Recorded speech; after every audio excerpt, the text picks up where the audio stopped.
చాలా మంది జీవితాల్లో పెద్ద తప్పులు ఎప్పుడు జరుగుతాయి తెలుసా? ఆలోచించకుండా వెంటనే తీసుకునే నిర్ణయాల వల్ల. దానివల్లే సమస్యలు పెద్దవవుతాయి, జీవితం నాశనం అవుతుంది.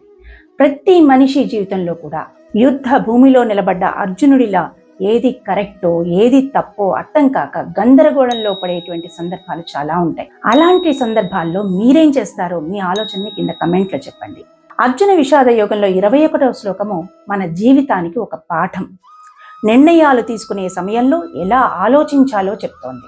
హృషికేశం తదా వాక్యం ఇదమాహ మహీపతే అర్జున ఉవాచ సేనయోరుభయోర్మధ్యే రథం స్థాపయమేచ్యుత. ఈ శ్లోకం అర్థం ఏంటంటే, ఓ అచ్యుత, నా రథాన్ని 2 సేనల మధ్యలో నిలపండి. ఈ యుద్ధానికి సంసిద్ధంగా ఉన్న వారిని నేను ఒకసారి చూడాలి. ఈ యుద్ధంలో నేను ఎవరితో తలపడబోతున్నానో, ఎవరు ఎంత ఉత్సాహంగా ఉన్నారో నేను చూడాలి అని చెప్పి అర్జునుడు శ్రీకృష్ణ పరమాత్మతో అంటాడు. శత్రువులతో తలపడబోయే ముందు శత్రుపక్షంలో ఎంతమంది ఉన్నారు, ఎవరెవరున్నారు, ఏ ప్రకారంగా ఉన్నారు అని తెలుసుకొని యుద్ధాన్ని దిగడం అనేది ఉత్తమ యోధుని లక్షణం. కాబట్టి అర్జునుడు వాళ్ళందరినీ చక్కగా చూడ్డానికి 2 సేనల మధ్యలోకి తీసుకెళ్లి రథాన్ని ఆపమని శ్రీకృష్ణ పరమాత్మతో చెప్తాడు.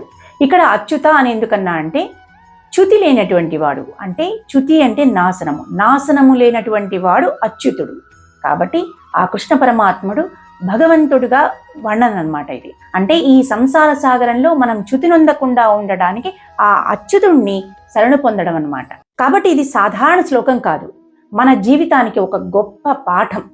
మనం కూడా నిర్ణయం తీసుకునే ముందు పరిస్థితులను పూర్తిగా అర్థం చేసుకోవాలి.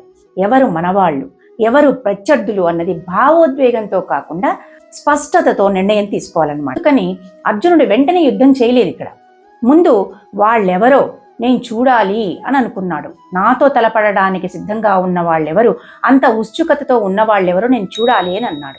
అంటే రియాక్షన్ ఇచ్చే ముందు అబ్జర్వేషన్ అనేది చాలా ముఖ్యము అని దీనివల్ల అర్థమవుతుంది. ఆలోచించకుండా తీసుకునే నిర్ణయం జీవితాన్ని తారుమారు చేస్తుంది. ఇప్పుడు మీరు చెప్పండి, ఎప్పుడైనా ఆలోచించకుండా నిర్ణయాలు తీసుకోవడం వల్ల ఎన్ని సమస్యలు తల ఎత్తుతాయో మీ ఆలోచనని మాతో షేర్ చేసుకోండి. ఈ వీడియో మీకు ఉపయోగపడుతుందంటే తప్పకుండా లైక్ చేయండి, షేర్ చేయండి.